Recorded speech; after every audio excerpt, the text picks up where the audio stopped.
नमस्कार दोस्तों, आपको याद होगा 8 मार्च को अरुण गोयल इलेक्शन कमिश्नर के पद से इस्तीफा देते हैं और 9 मार्च को प्रेसिडेंट द्रौपदी मुर्मू इसे ऑफिशियली स्वीकार कर लेती हैं।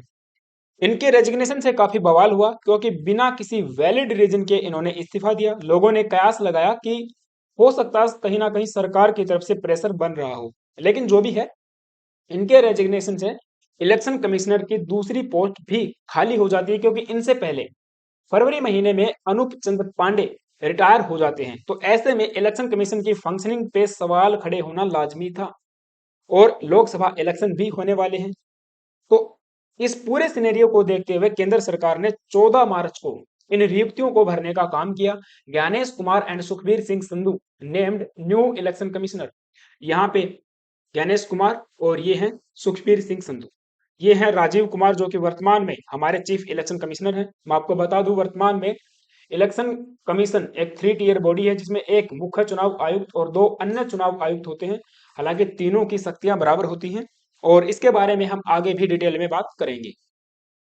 तो इन अपॉइंटमेंट्स के ऊपर स्टे लगाने के लिए सुप्रीम कोर्ट में एक याचिका दायर होती है, लेकिन सुप्रीम कोर्ट ने स्टे लगाने से तो इनकार कर दिया, बट उस प्ली को इंटरटेन करने के लिए स्वीकार कर लिया है जो चैलेंज करती है इलेक्शन कमीशन अपॉइंटमेंट्स। और 21 मार्च को अब इसकी सुनवाई होने वाली है। तो हम जानेंगे कि पूरा मामला क्या चल रहा है, किस प्रोसेस के तहत इनको अपॉइंट किया गया है, केंद्र सरकार का इस पे क्या कहना है, अपोजिशन का क्या कहना है। मार्च 2023 में सुप्रीम कोर्ट ने एक आदेश पारित किया था इलेक्शन कमिश्नर के अपॉइंटमेंट को लेकर, जिसको ओवररूल करते हुए केंद्र सरकार ने एक एक्ट पास किया। वो मामला भी सुप्रीम कोर्ट में चल रहा है। तो इन सब बातों के ऊपर विस्तार से चर्चा की जाएगी। चलिए सबसे पहले जान लेते हैं नवनियुक्त इलेक्शन कमिश्नर के बारे में। श्री ज्ञानेश कुमार ये एक फॉर्मर ब्यूरोक्रेट है। 1988 केरला कैडर के आईएएस अधिकारी हैं। इन्होंने बीटेक किया है in civil engineering from IIT Kanpur और business finance from ICFAI Hyderabad, India and environmental economics from Harvard University. Kerala government में सचिव के पद पर रहे। कई सारे डिपार्टमेंट्स को इन्होंने संभाला जैसे कि finance, resources and fast track projects. ऐसे ही केंद्र सरकार में भी जॉइंट सेक्रेटरी रहे in the ministry of defence, joint secretary and additional secretary in the ministry of home affairs, secretary in the ministry of parliamentary affairs and ministry of corporation. तो काफी अच्छा खासा एक्सपीरियंस इनके पास में है और आर्टिकल 370 के एब्रोगेशन में भी इन्होंने अहम रोल निभाया था। इसके अलावा सुखबीर सिंह संधू ये भी एक फॉर्मर ब्यूरोक्रेट है। 1988 उत्तराखंड कैडर के आईएएस अधिकारी हैं। एक एमबीबीएस डॉक्टर हैं। मास्टर डिग्री इन्होंने किया हिस्ट्री में। एक लॉ ग्रेजुएट भी हैं। सो चीफ सेक्रेटरी रहे उत्तराखंड गवर्नमेंट में और लोकपाल इंस्टीट्यूशन के सचिव रहे। NHI national highway authority of India के चेयरमैन भी रहे। Additional secretary in the department of higher education. So इनके पास में भी अच्छा खासा एक्सपीरियंस है। चलिए अब बात करते हैं भारत निर्वाचन आयोग के बारे में। आपको बता दूं, ये एक संवैधानिक स्वायत्त बॉडी है जिसकी स्थापना 25 जनवरी 1950 को संविधान के अनुच्छेद 324 के तहत होती है। Nodal agency ministry of law and justice है जिसके वर्तमान मिनिस्टर अर्जुन राम मेघवाल जी हैं। स्ट्रक्चर 1+2, एक मुख्य चुनाव आयुक्त, 2 अन्य चुनाव आयुक्त जिनकी नियुक्ति प्रेसिडेंट ऑफ इंडिया करते हैं आर्टिकल 324 क्लोज 2 के तहत। इनका टेन्योर रहेगा 6 साल का या फिर 65 वर्ष की आयु, जो भी पहले हो जाए, और डिटर्मिनेशन भी प्रेसिडेंट ऑफ इंडिया के द्वारा ही होता है। तो ये कुछ मुख्य बातें थी निर्वाचन आयोग के बारे में। लेकिन हमारा मामला चल रहा है इनके अपॉइंटमेंट्स को लेकर।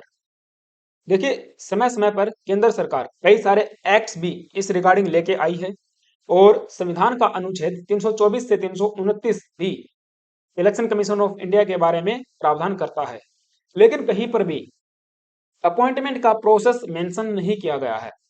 यहाँ पे अगर हम बात करें आर्टिकल 324 क्लोज 2 की, तो ये कहता है the election commission shell consist of the chief election commissioner and such number of other election commissioner if any as the president may time to time fix, and the appointment of the chief election commissioner and other election commissioner shall be made by the president। यहाँ पे ये तो बताया गया है कि election commissioners का appointment president के द्वारा होगा, लेकिन किस प्रोसेस के तहत होगा इसके लिए कानून बनाएगी पार्लियामेंट।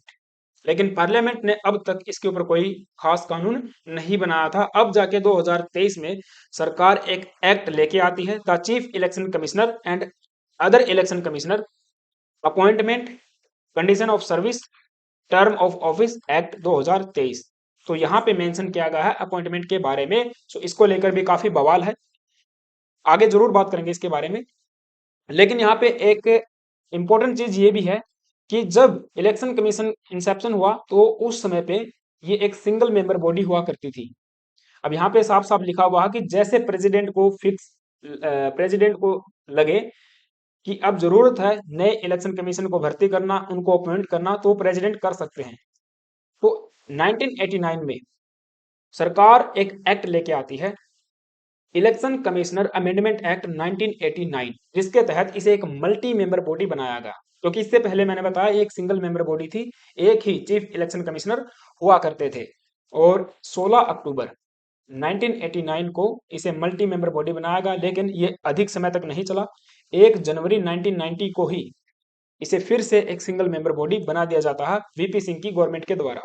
1990 में वीपी सिंह की गवर्नमेंट थी, फिर आपको पता है आगे चलकर 1993 में सरकार चेंज होती है, पीवी नरसिम्हा राव जी की सरकार आती है और पीवी नरसिम्हा राव जी की सरकार एक ऑर्डिनेंस पास करती है।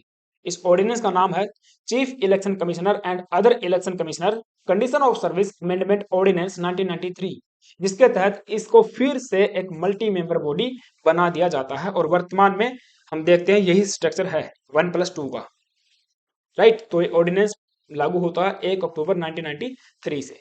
लेकिन सवाल यही खड़ा होता है कि अपॉइंटमेंट का प्रोसेस क्या है, किस प्रोसेस के तहत ये अपॉइंटमेंट हो रहा है, क्योंकि यहाँ पर भी कुछ खास बातें मेंशन नहीं की गई।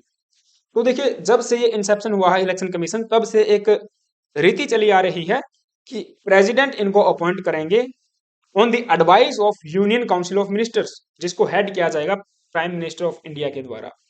तो इनडायरेक्टली हम कह सकते हैं कि प्राइम मिनिस्टर की सलाह पर, प्राइम मिनिस्टर की अनुशंसा पर प्रेसिडेंट इनको अपॉइंट करते हैं। और इसके लिए लॉ मिनिस्ट्री एक अहम योगदान भी निभाती है। इसके लिए लॉ मिनिस्ट्री एक लिस्ट तैयार करती है, यानी कि पुल ऑफ स्टेबल कैंडिडेट्स, और इनमें से फिर प्राइम मिनिस्टर उन कैंडिडेट्स को छांटते हैं जो इसके लिए वो उनको ठीक लगे, और फिर इनके नाम की अनुशंसा प्रेसिडेंट को कर दी जाती है। और संविधान के अनुच्छेद 324 सब क्लोज 2 के तहत इनका अपॉइंटमेंट होता है। लेकिन ध्यान देने वाली बात यह है, ये प्रोसेस तो था 2023 के एक्ट के आने से पहले। केंद्र सरकार के ऊपर आरोप लगते रहे हैं कि इसमें कोई ट्रांसपेरेंसी नहीं है, चाहे फिर वो कोई सी भी सरकार हो। कई सारे एनजीओज ने इसको लेकर सुप्रीम कोर्ट में पिटीशंस भी फाइल की कि यहाँ पे कोई ट्रांसपेरेंसी नहीं है। इलेक्शन कमीशन एक स्वायत्त बॉडी है, उसके मेंबर हैं वो इंडिपेंडेंट होने चाहिए, वो किसी सरकार के पक्ष विपक्ष में काम न करे, किसी सरकार के प्रेशर में काम न करे, उनको स्वतंत्र होना चाहिए। तो इसको लेकर सुप्रीम कोर्ट में कई सारी याचिकाएं दायर होती रही। फिर फाइनली अक्टूबर 23 2018 को सुप्रीम कोर्ट ने इन सभी याचिकाओं को क्लब करके संविधान की एक कॉन्स्टिट्यूशनल बेंच को रेफर कर दिया। अब 5 जज जो बेंच होती है उसको कॉन्स्टिट्यूशनल बेंच कहा जाता है, और इस बेंच को रेफर कर दिया गया। इस बेंच में मेंबर आप देख पाओगे justice K M. Joseph, Ajay Rastogi, Aniruddha Bose, Harikesh Hrishikesh Roy and C T. Ravi Kumar. इनको लीड किया जा रहा था के.एम. जोसेफ के द्वारा। सो ये उस पिटिशंस को हियर कर रहे थे जो डिमांड करती है a collegium type body to appoint chief election commissioner and other election commissioners. इस मामले की सुनवाई 2018-19 में शुरू हो जाती है, लेकिन 2022 में एक बड़ा बवाल होता है। उस बवाल पे जाने से आप सभी से रिक्वेस्ट है, अगर आप चैनल पे नए आए हो तो प्लीज गाइज एक सब्सक्राइब करना और एक बेल आइकन प्रेस कर लेना। तो बवाल हुआ था अरुण गोयल के अपॉइंटमेंट को लेकर। जी हाँ, वही अरुण गोयल जिन्होंने हाल ही में अपना इस्तीफा दिया है। तो अरुण गोयल का जो अपॉइंटमेंट है वो विद इन 24 आवर्स हुआ था। सुप्रीम कोर्ट ने यही क्वेश्चन किया कि आपने किस प्रोसेस को अपनाया है भाई, किस प्रोसेस के तहत इनका अपॉइंटमेंट हुआ है, ये हमको जरा क्लेरिफाई कीजिए। क्योंकि मामला ये था कि 18 नवंबर को 2022 इन्होंने अपना इस्तीफा दिया, वॉलेंटरी रिटायरमेंट लेते हैं सचिव के पद से। इसके बाद 19 नवंबर 2022 को इन्हें इलेक्शन कमिश्नर बनाया जाता है और 21 नवंबर को ये पदभार संभाल लेते हैं। तो सुप्रीम कोर्ट ने कहा देखिए तुम्हारे पास जो वैकेंसी थी ये 15 मई से खाली है, जो पोस्ट है इलेक्शन कमिश्नर की वो 15 मई 2022 से खाली है। 24 घंटे के भीतर भीतर आपने कौन सा प्रोसेस अपनाया कि इनको आपने अपॉइंट कर दिया? इतनी क्या जल्दी थी, जरा हमको बताओ। जस्टिस अजय रस्तोगी जो इस 5 जजों की बेंच में शामिल है, उन्होंने केंद्र से पूछा कि आपने कौन सी प्रक्रिया अपनाई है, ये जरा बताइए। नियुक्ति का क्या कोई विशिष्ट तंत्र था या यह मंत्री परिषद की सिफारिश पर हुई है? तो इसको लेकर फिर अटॉर्नी जनरल आर वेंकटरमणी ने सुप्रीम कोर्ट में जवाब दिया कि देखिए सचिवों के पद पर सेवारत और सेवानिवृत्त अधिकारियों की एक सूची तैयार की जाती है। मीन्स जो सेक्रेटरी के पद पर होते हैं और या फिर सेवानिवृत्त हो चुके हैं उनकी एक लिस्ट तैयार की जाती है। इस लिस्ट को भेजा जाता है प्रधानमंत्री को। प्रधानमंत्री और राष्ट्रपति इस पे विचार करते हैं और फिर प्रधानमंत्री अनुशंसा करते हैं एक नाम की, जिसको प्रधान राष्ट्रपति जी अपॉइंट करते हैं। यानी कि वही वाला प्रोसेस जो हमने अभी अभी डिस्कस किया है। अरुण गोयल की जो नियुक्ति हुई थी उसको सुप्रीम कोर्ट में चैलेंज किया गया, लेकिन सुप्रीम कोर्ट ने उस पीआईएल को जो है डिसमिस कर दिया कि इनकी नियुक्ति हुई है वो ठीक है। जैसा कि सरकार ने बता दिया है, हमारे ये चीज समझ में आ गई है और ये नियुक्ति चलने दी जाए। फिर 5 जजों की जो बेंच बैठी थी, जो मामले की सुनवाई कर रही थी, उसका फैसला आता है 2 मार्च 2023 को। सुप्रीम कोर्ट ने एक लैंडमार्क डिसीजन देते हुए एक आदेश पारित किया कि इलेक्शन कमिश्नर और चीफ इलेक्शन कमिश्नर का जो अपॉइंटमेंट है उसको करने के लिए एक पैनल बनाया जाएगा, या फिर आप कहिए कि एक कमेटी बनाई जाएगी। इस कमेटी में प्रधानमंत्री होंगे, लीडर ऑफ अपोजिशन होंगे और एक होंगे सीजेआई यानी कि चीफ जस्टिस ऑफ इंडिया। ये तीनों यहाँ पे निर्णय करेंगे एकमत होकर कि किस व्यक्ति को इलेक्शन कमिश्नर बनाया जाएगा। और सुप्रीम कोर्ट ने बड़ी बात ये भी बोली कि ये वाला जो आदेश है तब तक लागू होगा जब तक पार्लियामेंट इसके ऊपर कोई अलग से कानून नहीं बना देती। तो पार्लियामेंट ने फिर कानून बना दिया इसी साल नवंबर, आई थिंक नवंबर दिसंबर के महीने में ये वाला एक्ट जो सरकार लेके आती है, the chief election commissioner and other election commissioners appointment condition of service and terms of office act 2023। तो ये एक्ट रिप्लेस करता है 1991 वाले एक्ट को और यहाँ पे एड्रेस किया गया है अपॉइंटमेंट को, सैलरीज को and removal of the chief election commissioner and other election commissions. इस एक्ट में अपॉइंटमेंट जो है बताया गया कि सबसे पहले एक सर्च कमेटी बनाई जाएगी और इसको हेड किया जाएगा कैबिनेट सेक्रेटरी के द्वारा, जो पैनल ऑफ नेम्स को प्रपोज करेंगे टू दी सिलेक्शन कमेटी। यानी कि दूसरी बनेगी सिलेक्शन कमेटी, एक होगी सर्च कमेटी। सर्च कमेटी उन कैंडिडेट्स का नाम यहाँ पे लिस्ट करेगी जिनको इलेक्शन कमीशन बनाया जा सकता है। और फिर सिलेक्शन कमेटी में होंगे prime minister, union cabinet minister, और यूनियन कैबिनेट मिनिस्टर को स्वयं प्रधानमंत्री नॉमिनेट करेंगे। और फिर तीसरे व्यक्ति होंगे एलओपी, लीडर ऑफ अपोजिशन या फिर leader of the largest opposition party in the Lok Sabha. तो ये तीनों मेंबर मिलके एक व्यक्ति का नाम डिसाइड करेंगे। और बड़ी बात ये भी बोली गई कि यहाँ पे मान के चलिए एक वैकेंसी भी है, अगर एक पद नहीं है तो भी ये निर्णय लिया जा सकता है और सिलेक्शन कमेटी के अनुशंसा पर ही रेजिडेंट चीफ इलेक्शन कमिश्नर और अदर इलेक्शन कमिश्नर्स को अपॉइंट करेंगे। और यहाँ पे एलिजिबिलिटी भी तय कर दी गई कि यदि किसी व्यक्ति को इन पोस्टों पे बैठाना है तो वो एक सेक्रेटरी होना चाहिए टू द सेंट्रल गवर्नमेंट, यानी कि सचिव के पद पर कम से कम होना चाहिए किसी ना किसी डिपार्टमेंट में, राइट। तो वर्तमान में जो नियुक्ति हुई है वो हमने देखा दोनों के दोनों सचिव के पद पर रह चुके हैं और इनको जो नियुक्त किया गया केंद्र सरकार ने बताया कि इसी प्रोसेस को हमने अपना के अपॉइंट किया है। एक हाई लेवल पैनल यहाँ पे कंस्टिट्यूट किया गया था जिसमें प्राइम मिनिस्टर, कांग्रेस के लीडर अधीर रंजन चौधरी और एक यूनियन मिनिस्टर यानी कैबिनेट मिनिस्टर अमित शाह इसके अंदर शामिल थे।